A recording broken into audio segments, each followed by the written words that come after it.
Good evening. We're back with more Marvel Champions, and this evening will be a card review of Spider-Ham, Peter Porker. I liked that character in the Into the Spider-Verse movie, and I've liked this cycle quite a lot. We have had at least two S-tier champions, Ghost Spider and Ironheart, and Nova was a lot of fun. So let's see what Spider-Ham brings to the table. He's got 5 recovery. Whoa, is that the highest in the game? It's tied for highest in the game. Kamala Khan and She-Hulk can do it. She-Hulk has the limited hand size. Kamala Khan has the terrible stats. That's very good recovery, and his response after you make a basic recovery, place 1 toon counter on Peter Porker. So not only do you recover, well, what does a toon counter do?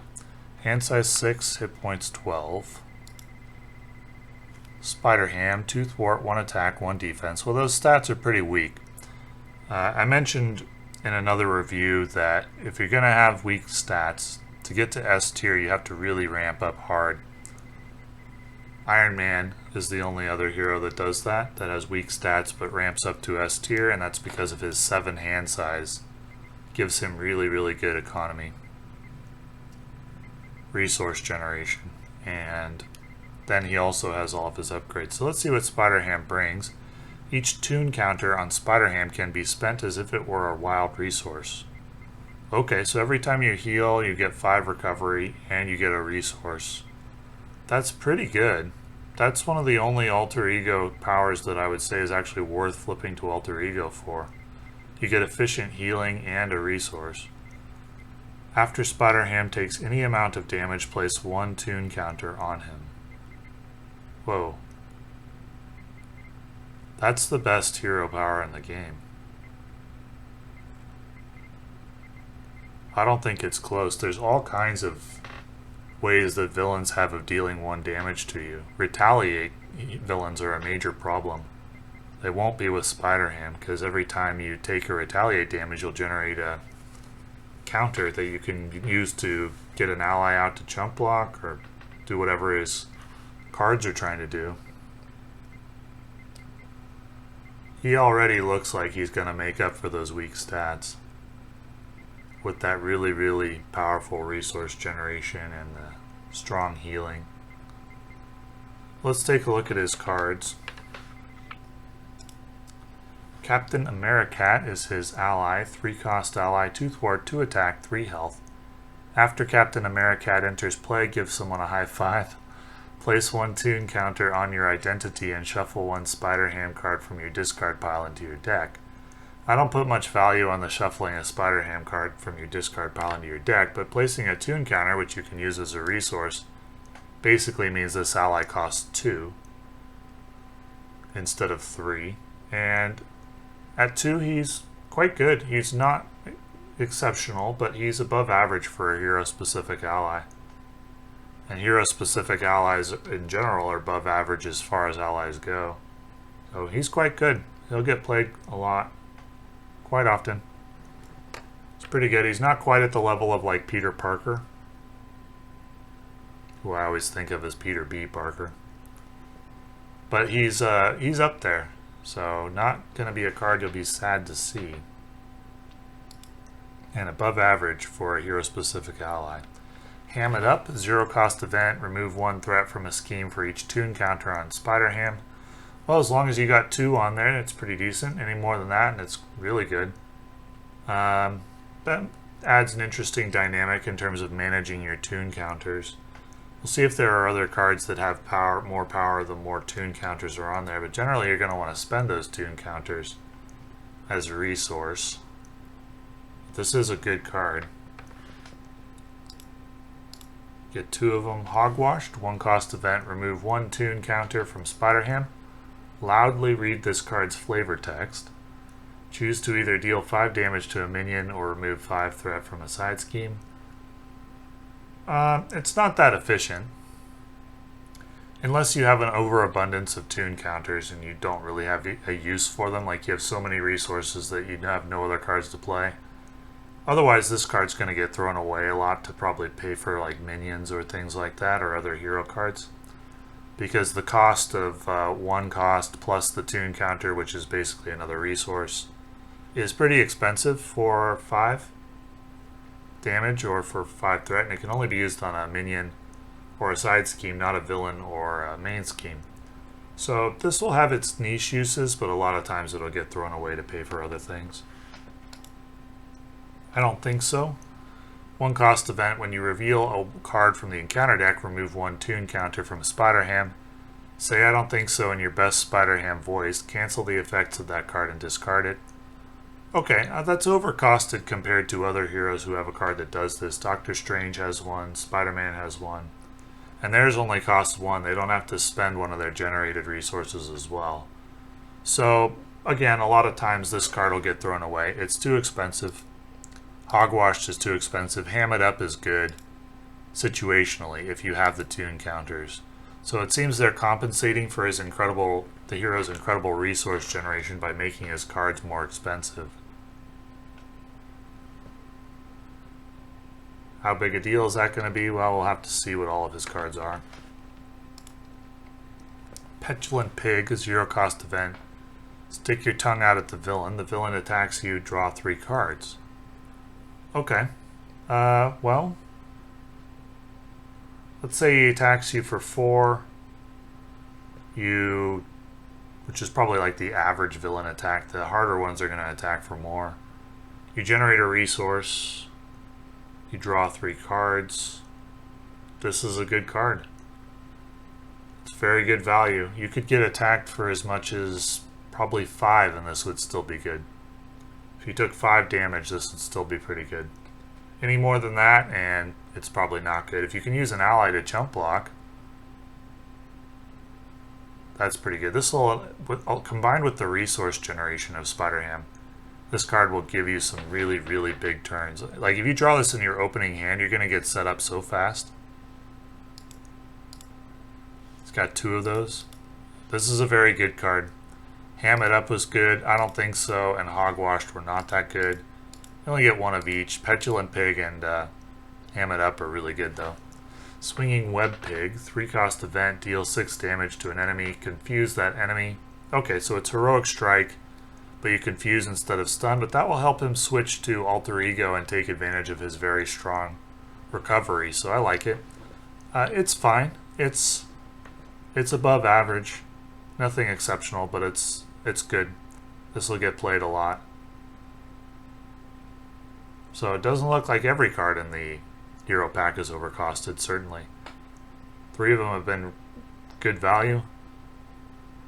Not exceptional, but good value. And then the incredible resource generation of the hero power. And 2 cards that are overcosted and will probably get thrown away. We get 3 Swinging Web Pigs. The Daily Beagle, 2 cost support, exhaust the Daily Beagle, place 1 tune counter on Peter Porker. As a resource generator, that's too expensive for an Alter Ego support. I don't think this will really ever get played. You'd need to use it like 6 times just to make it decent. We're not going to be an Alter Ego 6 times, I don't think. Even with the Swinging Web Pig enabling you to switch to Alter Ego, I don't think you'll want to do it more than 3 times maybe. So even if you were able to Daily Beagle 3 times, I mean, yeah, technically that's fine, but I don't think you want to play this card very often and just hope that you'll get value out of it eventually. I think an overwhelming amount of the time this should get and will get thrown away to pay for other things. Cartoon Physics, 1 cost upgrade. When your identity would take any amount of damage, discard this card, wiggle your body, and prevent all but 1 of that damage. Okay, so there's strong defense, a strong defensive card to go with his resource generation. This is like a better version of Iron Man. With the 2/1/1 stats and then generating a lot of resources. That's what Iron Man really does well. He's got his upgrades that are good too, but if it wasn't for that 7-card hand size, Iron Man wouldn't be good. And Spider-Ham probably generates even more resources than Iron Man does. And Iron Man's S tier, so I think we're definitely looking at an S tier hero here. How many cartoon physics do we get? It could be, well, let's see what his other cards are. Huge Wooden Hammer, 2-cost upgrade. He gets +1 attack, okay. When he makes a basic attack, exhaust Huge Wooden Hammer and remove 1 toon counter from Spider-Ham. Spider-Ham gets +2 attack for that attack and it gains overkill. This isn't really efficient, it's expensive. But it does give you a way to spend toon counters if you don't have any other ways.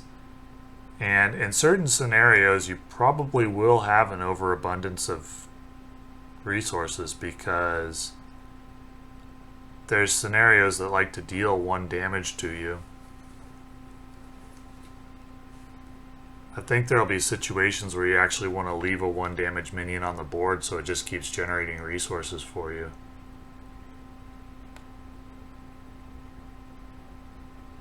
I think this card gets played. It'll take a while to get value out of it. It's inefficient. In other heroes that don't generate resources well, this wouldn't be good. So it is overcosted. I mean, if you compare it to the upgrade that comes out of Aggression, where you pay 2 and you just get 1 attack and that's it, this is really good. But that card never gets played, really, because it costs too much. And this card is similar to that. It costs too much. But there will be situations where it's nice to have it if you are generating so many resources. Like, you're going to get set up with 3 allies and your hero and whatever upgrades you want. And then you may not have something to spend resources on all of the time.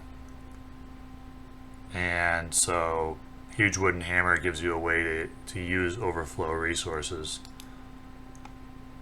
The final card is Organic Webbing, a 2-cost upgrade. Spider-Ham gets +1 thwart. Exhaust Organic Webbing and remove 1 toon counter to ready him. Okay, it's similar. Similar to the Huge Wooden Hammer, it gives you a way to use your extra resources. Now with both Organic Webbing and Huge Wooden Hammer, they'll be very good with Peter Parker, the basic ally Peter Parker, because he will ready up Spider-Ham and he will always get played in every Web Warrior deck because he's so strong. Interesting mix in this hero pack of very good cards like Cartoon Physics. Swinging Web Pig is good. Petulant Pig is good, and Ham It Up is good, and then you have a mix of like Hogwashed, I Don't Think So, which are overcosted, Daily Beagle's overcosted, and then Huge Wooden Hammer and Organic Webbing are overcosted, though they will have a use when you have extra resources. Or if you're in emergency mode and you need to like thwart for 3 twice, Organic Webbing will give you a way to do that. But I do think we're looking at an S tier hero because I think we're looking at an even better resource generator than Iron Man is. And in particular because Retaliate is one of the biggest ways that developers make bosses difficult on high difficulties. Like expert tier bosses often have Retaliate on their 3rd stage if they're really difficult bosses. And Retaliate will be terrible against Spider-Ham because every time he'll attack, he'll take a damage, yes, but he'll generate a resource to offset that damage because he generates a resource every time he takes damage with no limit on the number of times. You don't have to exhaust him, you don't have to do once per round. This hero is really, really strong. Possibly a candidate for best hero in the game. Let's take a look at his other cards that come with him. Justice. Unless Justice gets a big upgrade here, we're probably not going to play Spider-Ham Justice. It'll be Protection or Leadership. Since he doesn't really have anything that synergizes with Protection, it's probably going to be Leadership for solo play. Well, let's take a look at what Justice brings to the table. We got Lady Spider, 4-cost ally, 2 thwart, 2 attack, 4 health. After Lady Spider thwarts and removes threat from a scheme, if you control another Web Warrior card, remove an equal amount of threat from a different scheme. This is not good. For the 4 cost, you probably only get to thwart for 4, maybe 8, and then you're done. And that seems comparable to like an event which does that. But simply being comparable to a Justice event is not very good because they're not efficient. They're not very efficient at all. Like compared to the efficiency of Ham It Up, this isn't good. I don't think I'd play this even in a Web Warrior deck. Spider-Man. It's another iteration of Spider-Man. 3-cost ally, 1 thwart, 1 attack, 3 health. After Spider-Man enters play, remove 1 threat from a scheme for each Web Warrior card you control, including Spider-Man.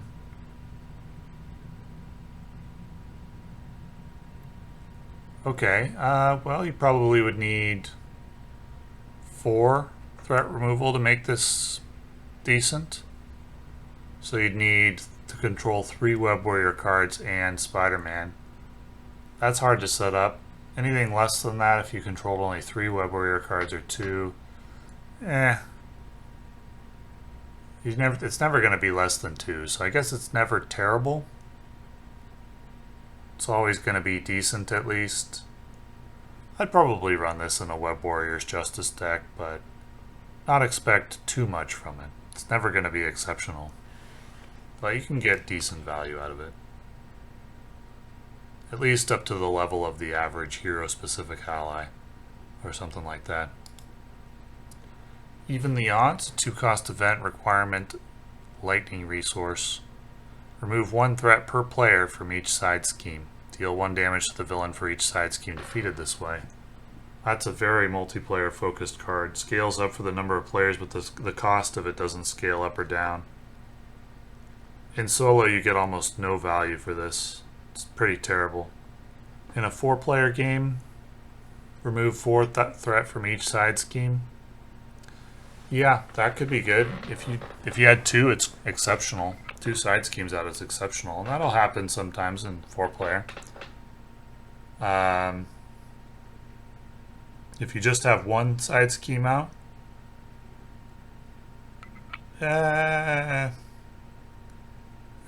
it's all right. In a 4-player game. Anything less than 4 players, though, and you need a pretty rare situation for this to be good. Kind of a strange card. They're really leaning into the multiplayer aspect of the game when they're designing sinister motives and kind of ignoring solo a bit. It's a niche card for a 4-player game in a specific situation, and which is exceptional. So it could help you to defeat like a really kind of specific challenge, but the rest of the time, not that good. Great responsibility we've seen before. Making an entrance we've seen before. One way or another we've seen before. Fallout we've seen before. 4 cards in a row. Overwatch, a 0-cost upgrade attached to a scheme, max 1 per scheme. When any amount of threat is removed from attached scheme by a thwart, discard this card, remove an equal amount of threat from a different scheme. Oh, that's pretty good. It's efficient. I'd definitely run it in a Justice deck. You probably usually would get 2 for 0 cost, 2 thwart for 0 cost. That's good.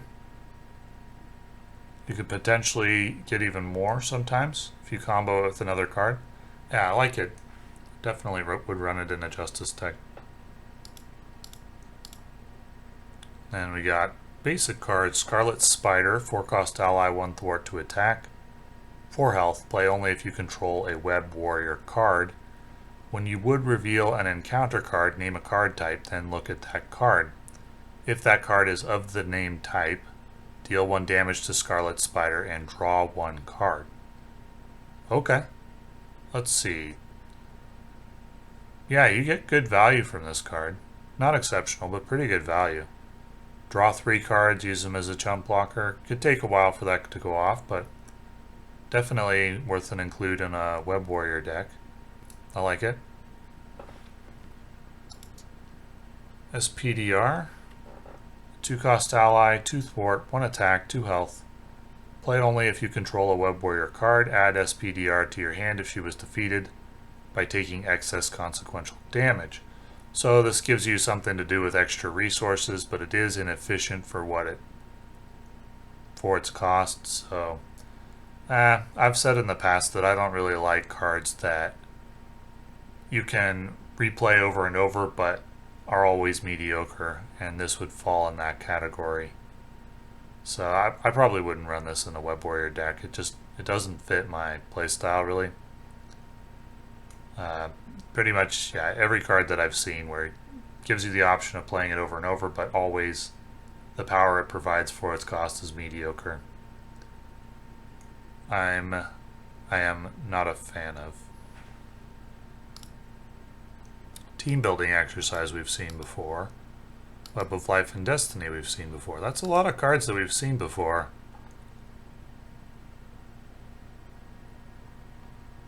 And no extra aspect cards. This hero pack's a little light on new cards. Warrior of the Great Web. 1-cost upgrade attached to a character with Spider in its title. Max 1 per character. Attached character gains the Web Warrior trait. After a Web Warrior ally leaves play, attached character gets +1 attack until the end of the phase. Okay, so you can put this on Spider-Man from the core set or Spider-Woman and then play Web Warrior cards with them. Well, it's something. What I would have preferred to see probably is a card that says attached to Peter Parker or Jessica Drew. At the start of the game, choose either the Avengers trait or the Web Warrior trait. That's probably what I would have preferred, and have it be like a setup and permanent card with no +1 attack buff or anything. I think that would be less clunky. I don't think it would be overpowered, and I think it would be more fun for players to be able to start the game that way and build your deck knowing that you're going to have Web Warrior or Avenger but not both. That's what I would have preferred. This, at least it's something. It does. I would like to play Spider-Man or Jessica Drew or Spider-Woman with Web Warrior cards, so this is something, but I probably would prefer like a house rule that says you can choose Avenger or Web Warrior for Spider-Man or Spider-Woman, but not both, and then just have it be on them all the time. That's what I would prefer, but at least this is something. I don't think this really gets played outside of decks where you're trying to give Spider-Man or Spider-Woman the Web Warrior trait. Because that buff would have to happen a lot to be worth it, and it's not going to happen enough. Interesting hero pack. Probably looking at one of the best heroes in the game, though we'll have to test him to be 100% sure. And a lot of cards that we've seen before, more than normal I think, and then no extra aspect cards. So they probably knew that people were going to buy this pack for Spider-Ham or for Warrior of the Great Web, so they didn't feel the need to include anything else. Well, they're probably right. This hero pack's a pretty easy recommend. Unfortunately, even I say unfortunately because I don't like to pay off that strategy, but even with the limited value from the extra cards, Spider-Ham's probably going to do great things for solo players, and Warrior of the Great Web's going to be a lot of fun and probably add to the power of Spider-Man from the core set and Spider-Woman. So I'd say this hero pack's a pretty easy recommend and probably looking at one of the strongest heroes in the game. So, thank you for watching.